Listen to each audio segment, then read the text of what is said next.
आप सभी भाई बहनों का आध्यात्मिक ज्ञानात्मक चैनल की ब्रह्म मुहूर्त ज्ञान उपदेश कक्षा में एक बार फिर स्वागत है। आज की चर्चा का विषय है सोच समझकर ही शब्द को हमने देखिए एक विशेष महत्व दी है और उसके नीचे क्या लिखा है, कर्म। और बाएं दाएं हमने दो प्रश्न चिन्ह लगाए हैं और ये प्रश्न चिन्ह हमने काले रंग से दर्शाए हैं। साधारणतः हमारे देखिए ये प्रश्न चिन्ह एक सफेद रंग के होते हैं, लेकिन आज हमने ये प्रश्न चिन्ह काले रंग के दर्शाए हैं। सोच समझकर ही ये हमने सफेद रंग से दर्शाया है, यानी कि ये एक सात्विक स्थिति है, क्योंकि प्रकृति के 3 गुणों की स्थितियों को हम अक्सर सुबह शाम सुबह ब्रह्म मुहूर्त ज्ञान उपदेश कक्षा में और शाम को संध्या बेला ज्ञान कक्षा में इन 3 गुणों पर विशेष प्रकाश डालते हैं और इन 3 गुणों से संबंधित ही आपके मेरे 3 शरीर, स्थूल शरीर, सूक्ष्म शरीर और कारण शरीर की स्थितियां, ये हालांकि दोनों ही स्थितियां देखिए माया से संबंध रखती हैं। आपके मेरे 3 शरीर भी माया से ही संबंध रखते हैं और स्थूल शरीर का अभिप्राय देखिए 84 लाख प्रकार के शरीरों से है, या यूं को कि ये जो 84 लाख प्रकार की योनियों में मनुष्य योनि का जो एक विशेष महत्व शास्त्रों में समझाया गया, क्योंकि इस योनि विशेष का महत्व इसलिए है क्योंकि इस योनि विशेष में किए गए कर्मों का ही हम फल शेष योनियों में भी खाते हैं, भोगते हैं।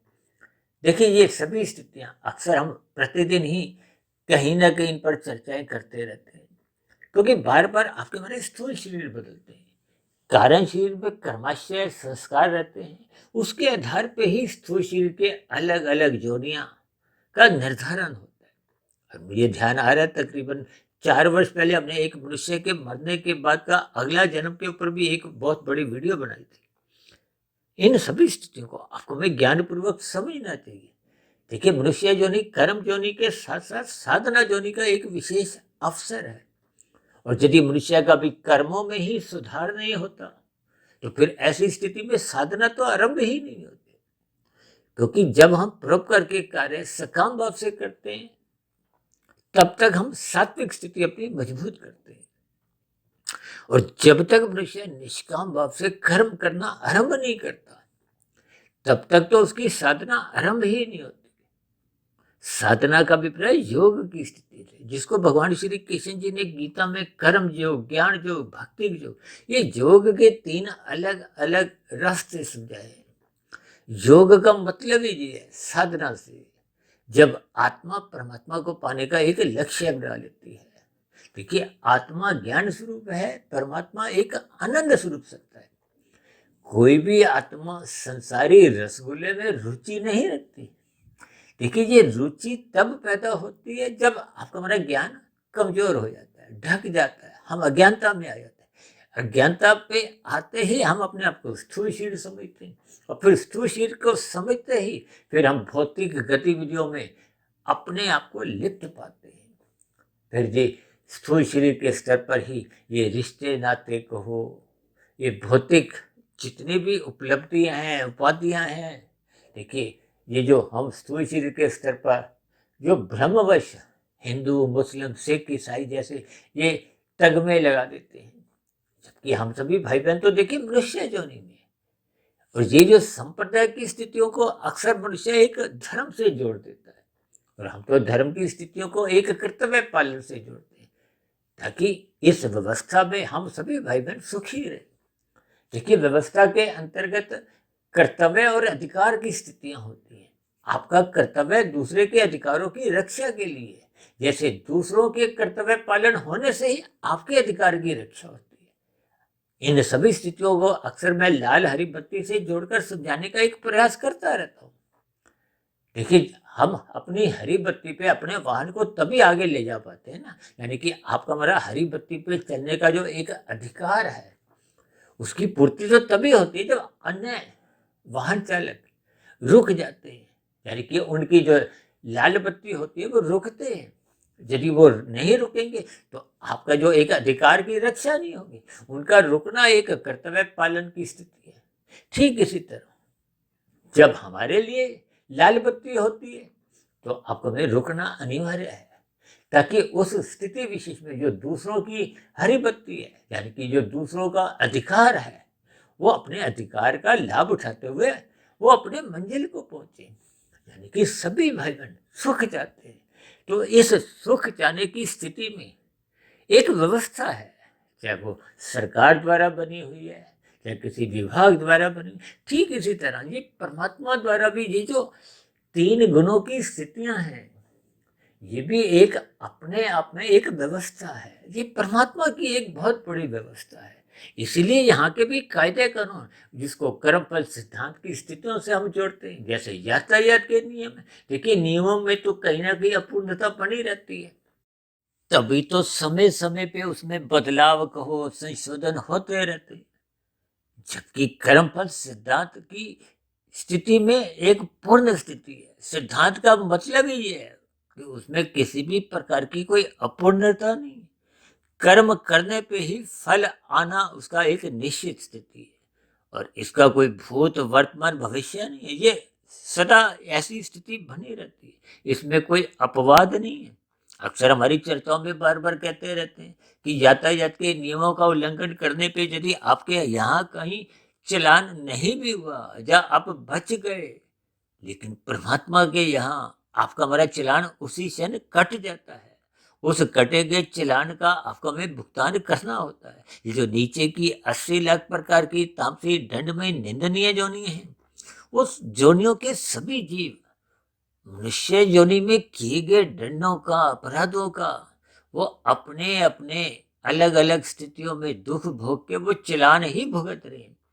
इन सभी स्थितियों को हम बार बार अलग अलग शब्दों द्वारा किसी न किसी रूप में समझाने का प्रयास करते हैं। उसी प्रयास में ही हमने देखिए आज सोच समझ कर ही शब्द को एक विशेष रूप से दर्शाया है, ताकि आपको में ज्ञान में स्थिति मजबूत हो, आपको में सही गलत की पहचान हो।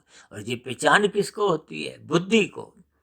और बुद्धि भले ही परमात्मा ने आपको में एक सात्विक दी है, लेकिन मनुष्य जिन सात्विक स्थितियों को एक सात्विक निरंतर बनाए नहीं रखता। शास्त्र तो बार बार कहते हैं सत्संग करो, सत्संग करो। देखिए, ये जो 4 पशु वृत्तियां हैं, आहार, मैथुन, निंद्रा, भय, आज कल युग में एक साधारण मनुष्य में देखिए ये पशु वृत्तियां ही पाई जाती है। इंसानियत समाप्त होती जा रही है, क्योंकि शास्त्रों के प्रति आपके हमारी कोई रुचि सम्मान एक विशेष स्तर पर दिखता नहीं है। मनुष्य गुरु के प्रवचनों को सुनता नहीं, माता पिता की आज्ञा का भी उल्लंघन कर जाते हैं। तो ये सभी स्थितियां आपके हमारे जीवन में राजसी और तामसी स्थितियां विशेष स्तर पर बनाने लगती है। लेकिन जब जब सत्वगुण कमजोर होता है तो ये रजोगुण नाचने लगता है।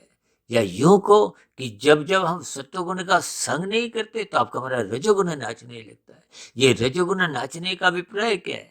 कि आपके हमारे भोग विषय बढ़ने लगते हैं, बिगड़ने लगते हैं। ये 24/7 की जो स्थितियां आपके हमारे घरों में प्रवेश कर चुकी हैं, ये कुछ ऐसे ही स्थितियों में आपको हमें नचवा रही है। और मनुष्य प्रसन्नता पूर्वक इन सभी स्थितियों में नाचता है।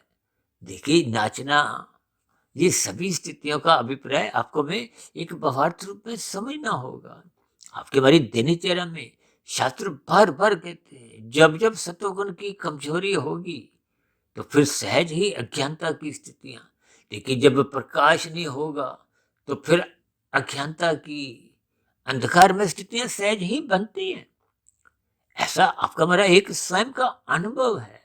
शाम को सूर्य के ढलते ही अंधकार में स्थितियां बनती हैं। तो सर्वप्रथम हम तन के स्तर पर ठोकरें नहीं लगी तो आप और हम अपने घरों में बल्ब ट्यूब जला देते हैं। लेकिन मन बुद्धि के स्तर पर आपकी हमारी अज्ञानता कब से बनी हुई है? अज्ञानता का मतलब क्या है? कि जब हम परमात्मा से विमुख हैं तो आपके हमारे जीवन में अज्ञानता बनी हुई है। अज्ञानता का अभिप्राय क्या है? कि हम अपने आप को अज्ञानता व स्थूल शरीर के स्तर पर ही महत्व देते हैं। स्थूल शरीर के स्तर पर अधिक महत्व देते हैं, तभी तो हम अधिक से अधिक सुख भोगना चाहते हैं। अपने कर्तव्य कर्म का हम पालन नहीं करते। लेकिन जब हम स्थूल शरीर को महत्व देते हैं तो फिर निश्चित रूप से हम भोगों को महत्व देते हैं, और भोगों का व्यसनी बनते बनते मनुष्य प्रमाद में गिरता है।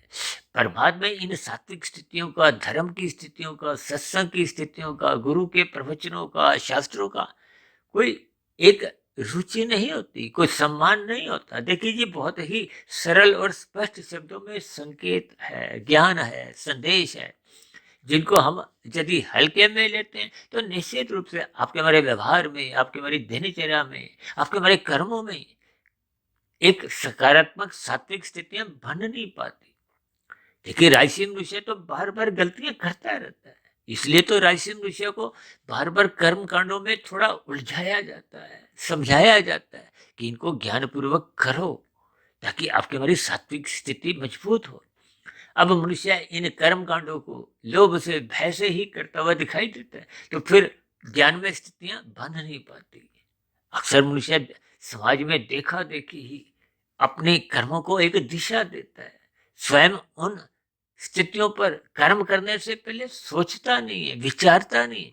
इसलिए तो आज हमें वीडियो का नाम ही सफेद रंग के अक्षरों में हमने सोच समझ कर ही शब्द को हमने विशेष महत्व दिए, यानी कि इसमें एक कोई भी गुंजाइश वाली स्थिति नहीं है कि आप हम देखिए 5 अच्छे कर्म करें, 5 हम बुरे भी कर लें।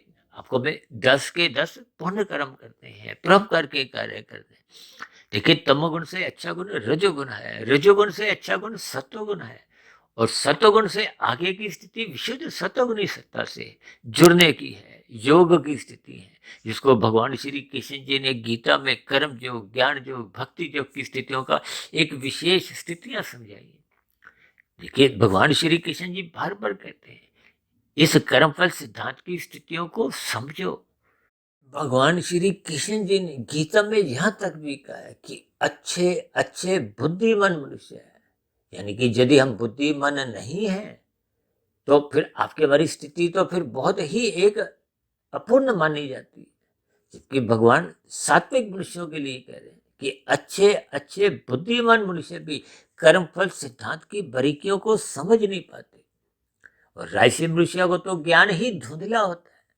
देखिए, जैसे हम सूर्य के प्रकाश को हम सात्विक स्थिति से जोड़ते हैं, एक चांद के प्रकाश को राशि, चांदनी, धुंधली स्थिति से जोड़ते हैं। राशि मनुष्य को देखिए अधिक ज्ञान होता नहीं, उसका ज्ञान धुंधला होता है, आधा अधूरा होता है, टूटा फूटा ही होता है। अभी हमने कुछ दिन पहले एक ब्रेकिंग आध्यात्मिक न्यूज ज्ञान कक्षा में टूटा फूटा ज्ञान के ऊपर भी कुछ स्थितियों पर प्रकाश डाला था। यानी कि राजसी मनुष्य बार बार गलतियां करता रहता है। क्यों? क्योंकि उसको सत्वगुण का ज्ञान नहीं है। देखिए, तमोगुण 1 की स्थिति है, रजोगुण 10 की स्थिति है, और सत्वगुण 100 की स्थिति है। 1 और 10 तो पास पास है, यानी कि राजसी मनुष्य बार बार तमोगुण में घिरता रहता है। इसलिए तो हमने देखिए वीडियो का नाम ही कह रखा है, सोच समझ कर ही कर्म। और कर्म को हमने देखिए राशि स्थिति से दर्शाया है, यानी कि हम फल पाने की इच्छा से जब जब कोई कर्म करते हैं उसका आपको भी फल मिलता है। ये कोई अच्छी बुरी स्थिति नहीं, एक सामान्य स्थिति है। अक्सर मैं राशि स्थिति को 0 से ही जोड़ता हूँ। जैसे आपने 100 रुपया कमाया, 100 रुपया खाया, तो आपकी कोई बचत नहीं हुई। और ये जो नीचे की स्थिति है, ये जो हमने बाएं और दाएं 2 काले चिन्ह, प्रश्न चिन्ह लगाए, ये काले प्रश्न चिन्ह इसीलिए लगाए हैं ताकि हम इनसे थोड़ा भय रखें। अक्सर आप देखोगे ना कि आपके घरों के आसपास जहाँ बिजली के ट्रांसफार्मर होते हैं, वहां भी कुछ लाल रंग के, कुछ खोपड़ी के चिन्ह कहो, या कुछ ऐसी स्थितियां दर्शाई जाती है ताकि हम उनसे भय की स्थिति बनाएं, उनसे दूर रहें। इसीलिए आज हमने देखी ये काले रंग के 2 प्रश्न चिन्ह लगाए हैं कि इनसे हम दूर ही हटें। इसलिए शास्त्र यहाँ तक कहते हैं तमोगुण की निंदा करो, और रजोगुण के प्रति कहते हैं कि उदासीन रहो। आज मनुष्य रजोगुण के प्रति उदासीन नहीं है। उदासीन होता तो फिर ये 24/7 की स्थितियां आपके हमारे व्यवहार में प्रवेश नहीं करती। आज हमारे देखिए कार्य करने के दिवस तो 7 दिन से 6 हुए, 6 से फिर 5 हुए, और 5 में भी देखिए हम बीच बीच में कोई छुट्टी लेकर किसी स्थिति में एक मौज मस्ती करते हैं। तो इसका अभिप्राय क्या है कि मनुष्य कार्य कम करके राजी है और लाभ अधिक चाहता है, भोग अधिक चाहता है। तो फिर ऐसी स्थिति में निश्चित रूप से मनुष्य कुछ ऐसी योजनाएं बनाता है कि कम समय में अधिक से अधिक कमाया जाए, और फिर ऐसी स्थितियां मनुष्य को छीनने पे भी नीतिगत कार्य करने को बाध्य कर देती। भागवत पुराण में तो स्पष्ट शब्दों में 5 निंदनीय स्थानों का वर्णन आता है: दूध कीड़ा, मदपान, स्त्री संग, हिंसा और अनीतिगत कार्यों से कमाया गया धन। देखिए, जब हम अपने भोगों की पूर्ति के लिए छल कपट ठगी नीतिगत कार्य करते हैं तो वो लिया गया लोन ही है, ऋण ही है, जिसका आपको भविष्य में दुख रूपी प्रतिकूल परिस्थितियों से गुजरना होता है। और जब आपके हमारे संचित कर्मों में पाप कर्म अधिक हो जाते हैं, पुण्य कर्म कम रह जाते हैं, तो फिर पुनः आपको में मनुष्य जोनि भी प्राप्त नहीं होती। फिर ये जो नीचे की 80 लाख प्रकार की दंडनीय जोनि, उन जोनियों में क्रमशः कर्मों के आधार पर, संस्कारों के आधार पर प्रकृति आपको में जन्म लेने को बाध्य कर देती है।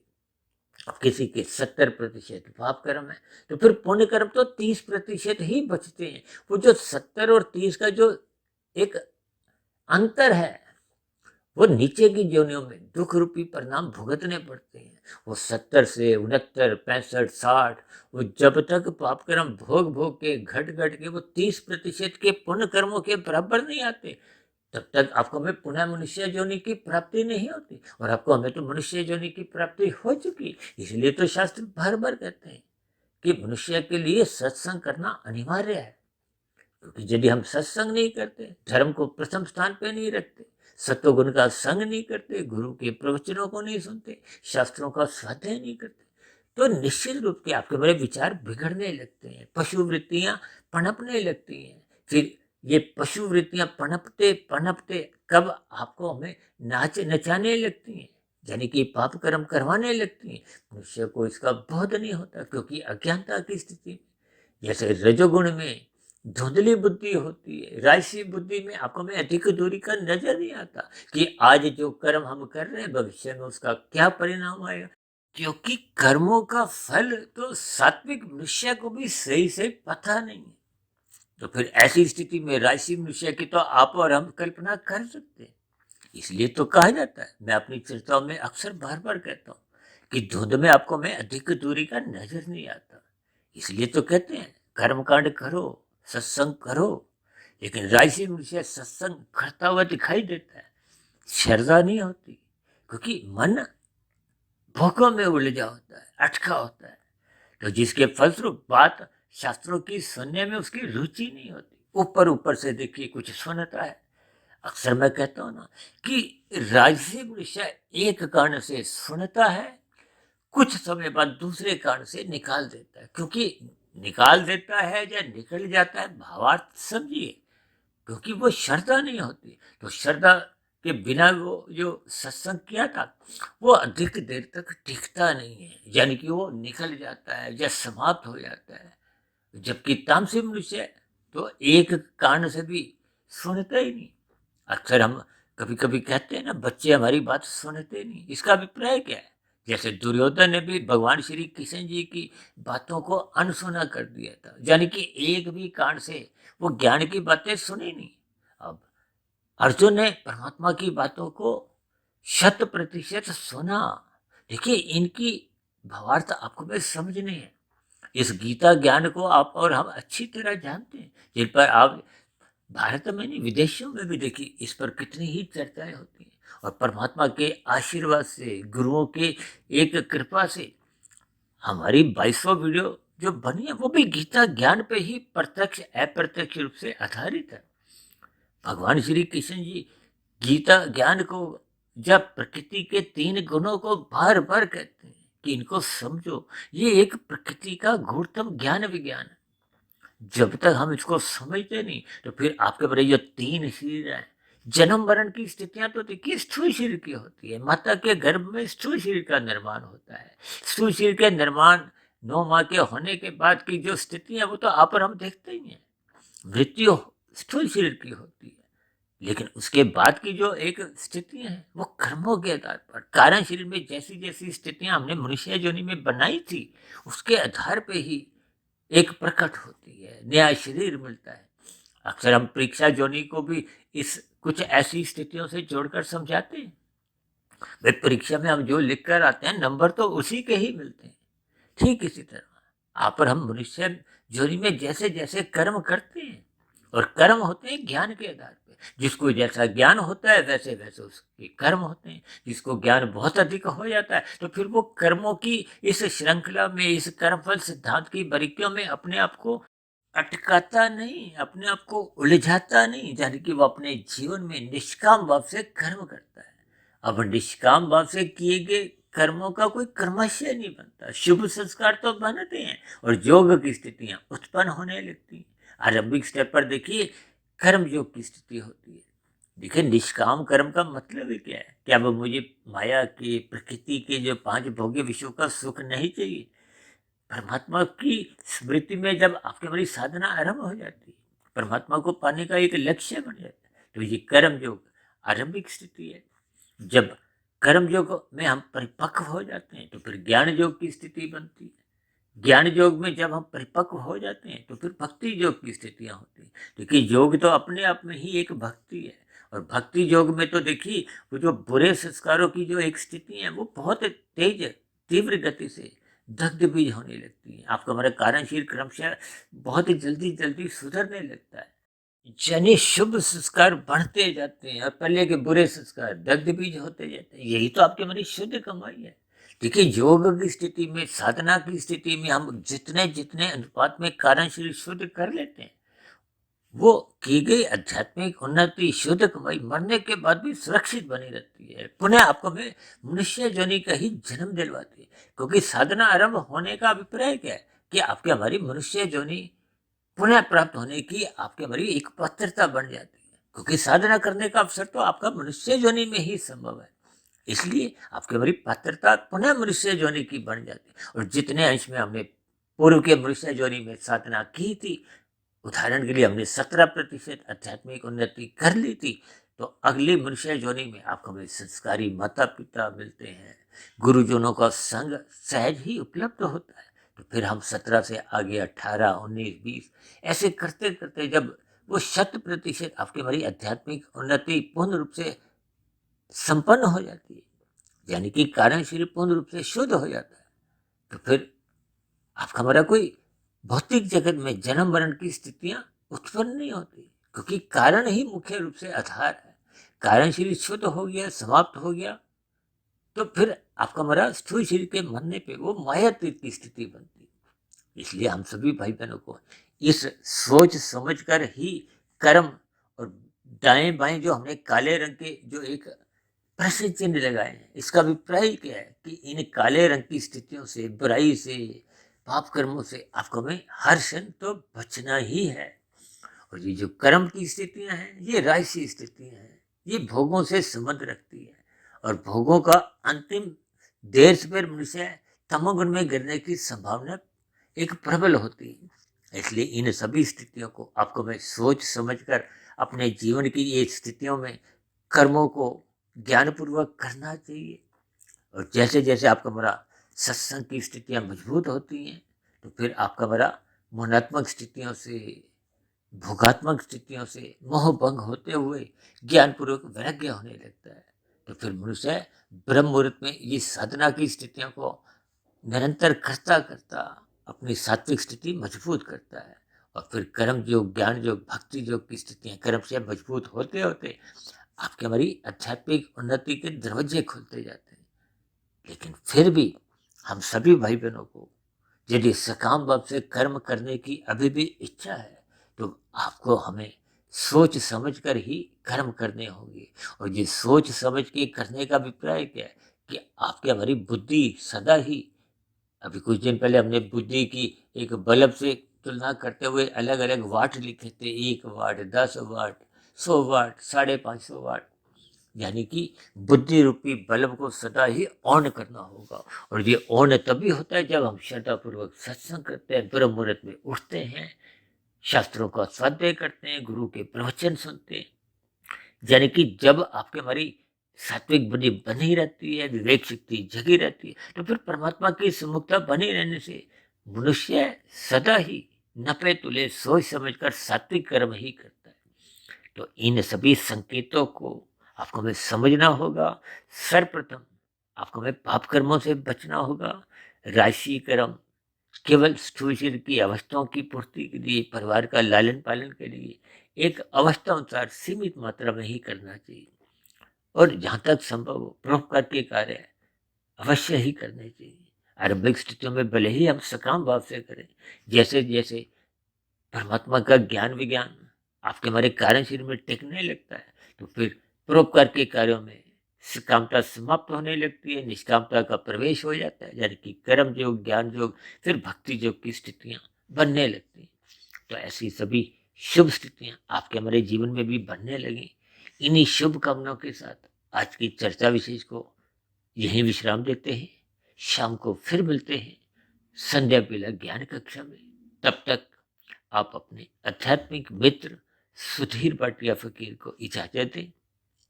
फिर भी वीडियो संबंधित आपके मन में कोई प्रश्न उठ रहा हो, कोई मेरी कही गई बातों पर आपको किसी प्रकार की कोई आपत्ति हो, शिकायत हो, तो आपके प्रश्नों का, सुझावों का और शिकायतों का नीचे दिए गए कमेंट्स बॉक्स पर सदा ही स्वागत है।